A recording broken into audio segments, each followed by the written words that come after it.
we study human behavior and we study truth, we make an underlying assumption that we can figure out what truth is. And the problem, of course, is that you don't believe that there was ever a baseline truth. That means that everything's relative. We can justify anything that we do.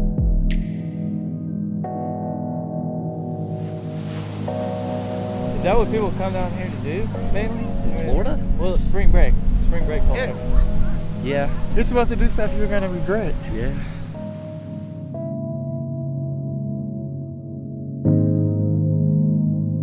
It's either like a vacation, time to get away from school. They're trying to like break rules and like have fun, so it is what it is.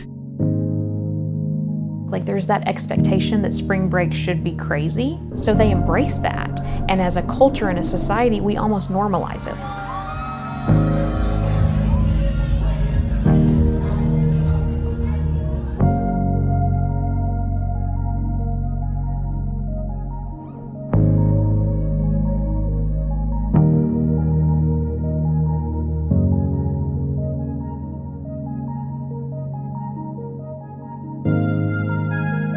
If you believe we're evolutionarily always evolving for a natural selection process, that means we are constantly making decisions that are for the survivability of our species.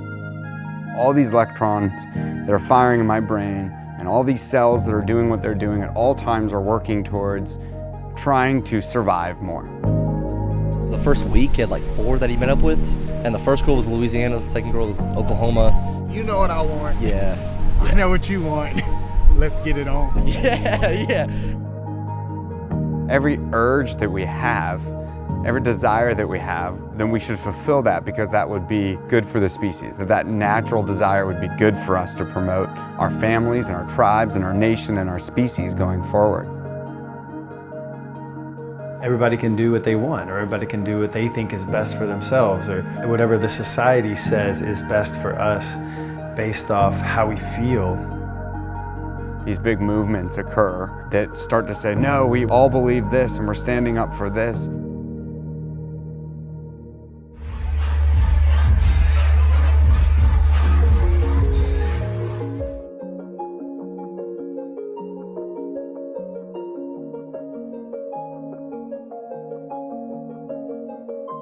You think that that's how you get a guy, and guys think that that's what girls are supposed to do.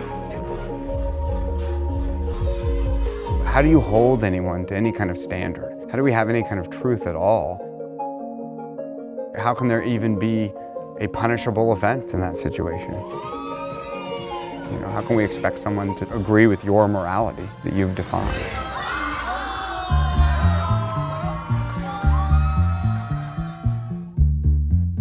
What if whatever's best for me is not best for you? Then what do you do? Back when I was in college, I was looking for validation that I was a true man. And that was, getting as many women as I could. And if I could get them in bed, that meant that they did truly care for me.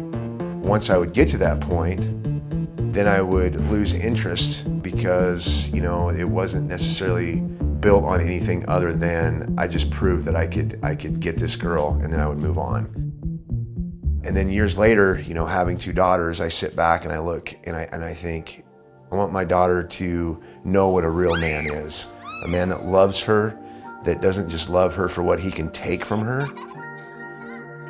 As a father now, I have to help her understand a real relationship and what that looks like, because it doesn't matter how hard I try. In our society, in our culture today, there's confusion. Those are things that make us uncomfortable.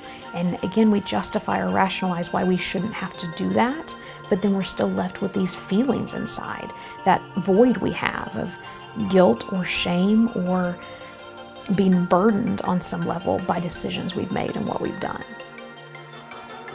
The biggest teaching that he gave me was the theory of teleology, teleos, right? So all people have an inherent human dignity. Everybody has a potential. And if everybody has this dignity and this potential, then everybody is valuable. Every human life is valuable. We should treat them so. So this was the basis of a morality that I never had. Everything I thought was relative. If it's good for me, it's good for me. If it's good for you, it's good for you. And that's a bunch of crap.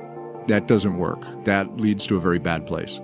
That for me has been the pivotal thing, is just understanding concepts of morality.